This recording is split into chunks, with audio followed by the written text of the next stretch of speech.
Will you join me in the spirit of prayer?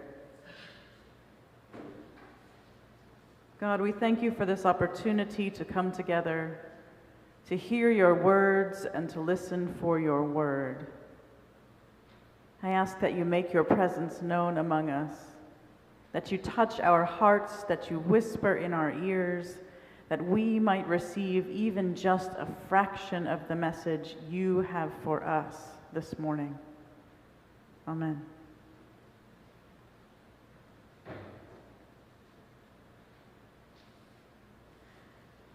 Today's gospel reading is a tale of two healings.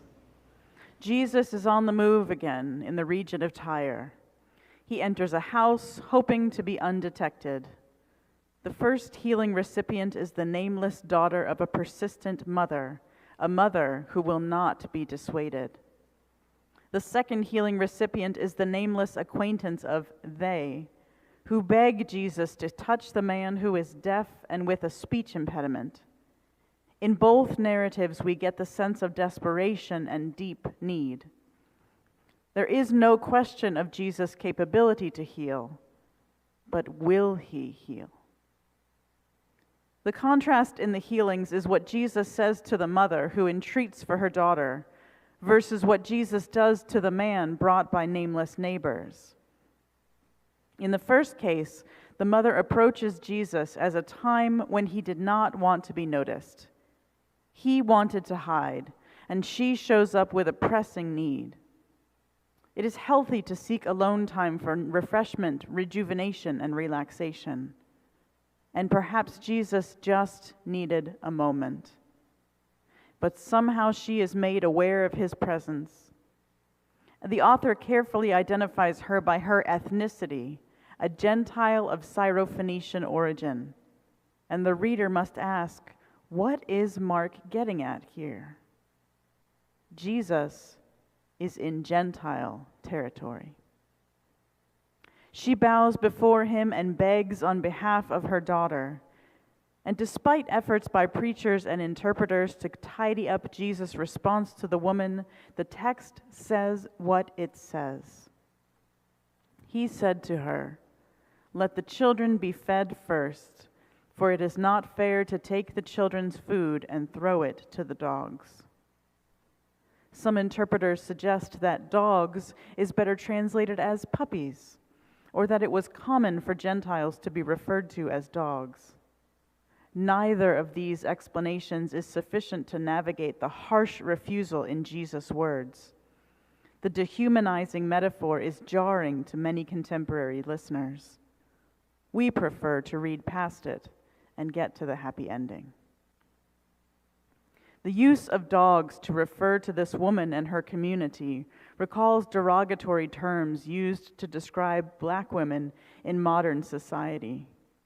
Vice President and presidential candidate Kamala Harris, former First Lady Michelle Obama, tennis extraordinaire Serena Williams, and presidential advisor Valerie Jarrett are but a few women who have been publicly maligned with harmful language.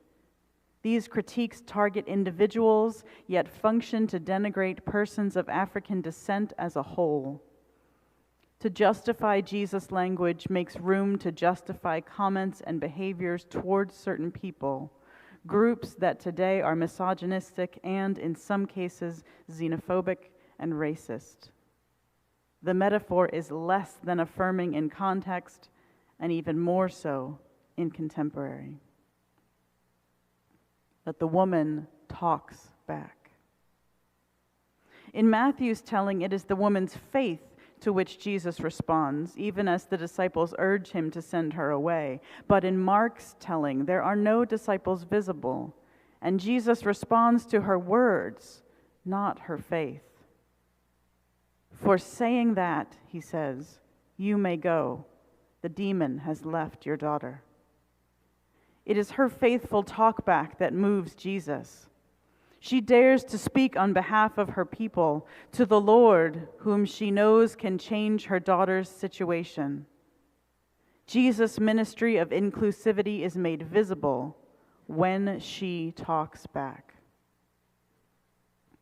Many Christian ethicists tend to emphasize Jesus' acceptance of those outside his ethnic group rather than the details of this exchange. Feminist scholar Elaine Wainwright remarks, "The woman's great faith makes possible a life free of oppressive restrictions for herself and for her daughter. The subversive power of this story goes far beyond the traditional boundary breaking. Even the dogs under the table eat the children's crumbs.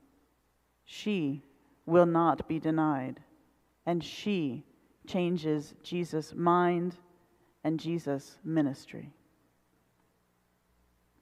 The details of the second healing are quite different. Rather than peeping in on a conversation, we witness a series of actions with minimal words. Jesus has traveled to the region of Decapolis. There, some people bring a man who is deaf and with limited speaking ability. Apparently, at this time, Jesus is no longer hiding from the crowd. And they beg Jesus to touch the man, and Jesus responds. Jesus takes him away from the crowd, puts his fingers in the man's ears, spits and touches the man's tongue. He looks up to heaven and says, "Be opened." Immediately, the man is healed, and Jesus issues a gag order that is immediately ignored. Then Jesus ordered them to tell no one, but the more he ordered them, the more zealously they proclaimed it.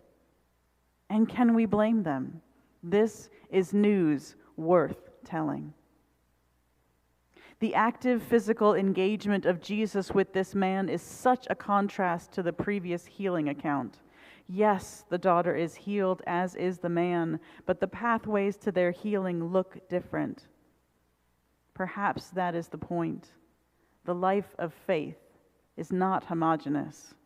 Every journey is distinct. But one can also ask the question, if the Syrophoenician woman had not changed Jesus' mind, would he have healed the man either? Healing is also talked about in our reading from Isaiah. This week's lectionary reading encompasses the heartfelt yearning of a community for whom much too long has been caught in the grips of war.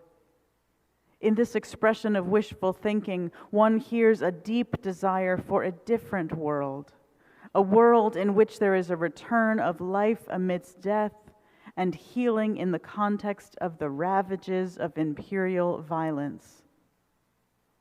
The dramatic transformation that speaks of new life in places where death until now has reigned supreme is connected to God's presence in the community. When Isaiah divulges that they shall see the glory of the Lord, the majesty of our God, the promise of God's presence serves as a source of comfort when those who are of a fearful heart are told, "Be strong, do not fear, here is your God." The motif of water in the desert, of fertility in the case of barrenness, is continued in a number of images that speak of disability.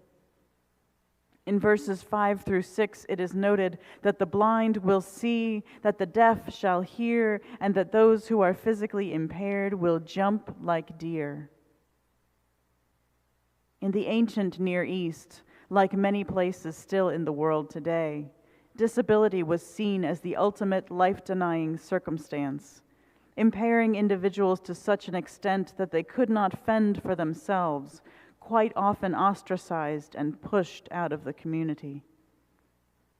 According to Isaiah's logic, healing and transformation are bestowed upon the exiled community who themselves have been feeling as hopeless and feeble and unable to move forward as those with physical impairments.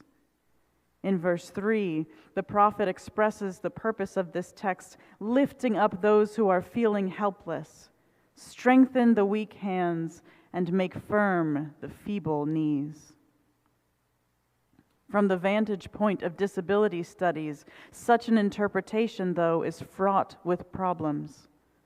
The fact that disability is used as a symbol of weakness in this text, a condition that needs to be transformed or healed, says a lot about the mindset of the community that generated these texts, but also about the stigma and the stereotypes associated with disability that has found expression in communities who have been reading these texts ever since. For instance, in terms of what is called the social model of disability, visually, auditory, and physically impaired individuals are only unable to see, hear, or freely move in the absence of social structures that ensure access and inclusion. Thus, measures such as Braille, audiobooks, sign language, and wheelchair access make it possible for the blind to see, for the deaf to hear, and for those who are unable to walk to move as encumbered as deer jumping over obstacles. In the spirit of Isaiah's transformative vision, one could therefore ask, what would it take for a community to ensure the full integration of those individuals who have been excluded and denied, for them to live full and meaningful lives? We see this in modern day as well, as some of us are watching the Paralympics, where people with special needs are able to do things even we ourselves would be unable to do. For those of us who are used to having a place at the table, perhaps we need to be reminded that none of us has any right or privilege whatsoever to claim with God. We all come as beggars to the table, and it is solely by God's grace that we are fed. Perhaps we need also to be reminded that God's table is immeasurably larger than we can imagine. And for those who identify more easily with the Syrophoenician woman begging for crumbs, it must be said that Jesus does not leave any of us in a state of beggarliness. He seats each of us at the table and claims us as God's beloved children, children from every tribe and language and nation. Even crumbs from the table would be enough for our healing and salvation, but Jesus has given more than enough. He sets an abundant, life-giving feast for all. And thanks be to God for that.